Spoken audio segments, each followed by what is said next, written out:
and horns right in the chest, man. It's just other memorable matches, man. Fucking living legend, okay? I had such a hard time doing anything with him, man. Like, I don't know what it was. It was that fucking smile and the thumbs up.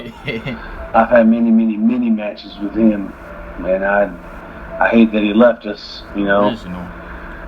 Could have been something. We were going to be a tag team for a little bit there, but that's for another segment there. Memorable matches, man. I've had so many since I've been here, man. Of course, 5-Star Fluid, man. He can give you some hell of matches, and I'm sure we'll hear from him too on this stuff. Memorable matches, man. Just so many come to mind, but those guys right there, those guys are the top performers right there that I had to step in with, man. Stories to tell. That's your last part of your question, man. I've told so many already. Some of those stories are going to have to be for when my career closes, man, because it's just, some of them's just not for the public knowledge right now. It's kind of something you'll have to get behind the scenes once we're able to release it. Okay, I have a second one here, a fourth, from Justin Black, 101. He said, was there anyone who you hated to get in the ring with? Oh, shit. I hated the living legend for a while. Like I said, he's no, man. He had my number. He dialed that bitch every time. Now, there was this dude, Tiger, that, man, I got in the ring with him a couple times. And, man, as you start whipping his ass, it was like, oh, you gonna spam me, bro? I'm gonna beat your ass, you know? Like, he just never understood the fact that, he could never accept getting his ass whipped. That's just something that he could never do.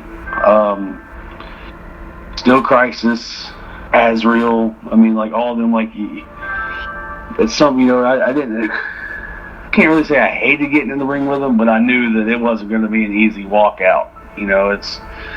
There's somebody else that's still around today who's holding some championships that I've talked about getting in the ring with, that I'd rather see him by my side than across the ring, of course.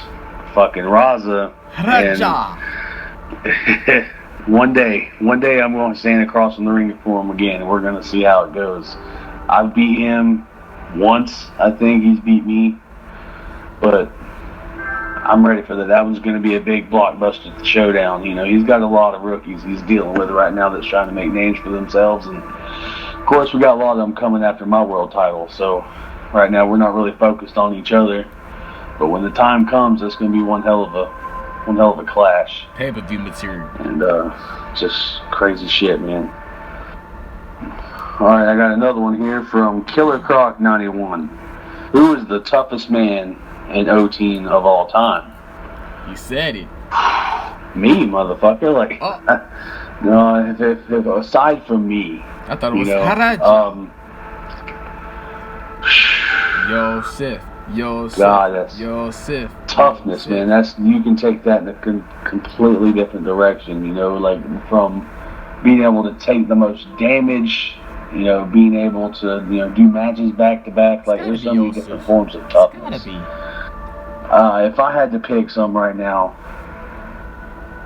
Fluid's Nathan Ventura.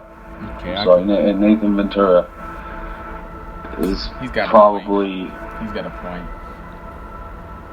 He's probably one of the toughest ones. He'll catch you every fucking time. Raza's toughest, but who is the toughest?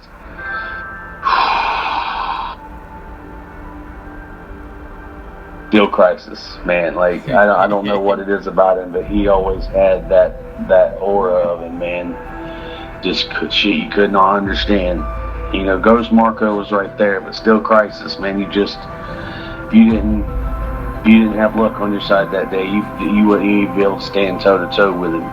It's just fucked up. But I got another one here from Storm Fan 16. Well, hello there, sir, or ma'am. My bad.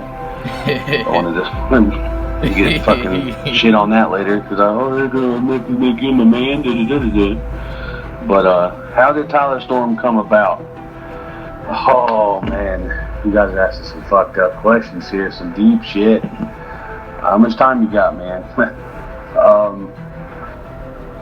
as a kid, man, down here in Florida.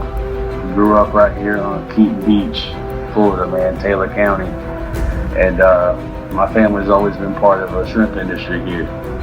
And I go out on the boats and all that stuff, and a lot of people were scared of the storms that would show up. And I was one that would always run right into the nose of it. I became one with storms like I don't know what it is. Like, it just,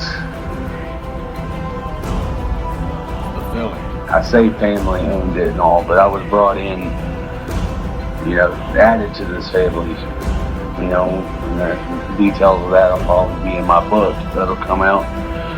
But I've always been a person that really enjoyed a good storm, and that would watch storms destroy everything they loved, from hurricanes and tornadoes and shit, just destroying down there, floods. I mean, just natural disasters, you know. And it fueled me to have that same aggression that nature would have, and that's just how it came about, man. That's how my name come about, at least. You know, my background's a little, you know, like I said, that's gonna be for in my book. You know, it'll come out too. I don't want to give everything too away on my very first interview, but I'm gonna get there pretty soon.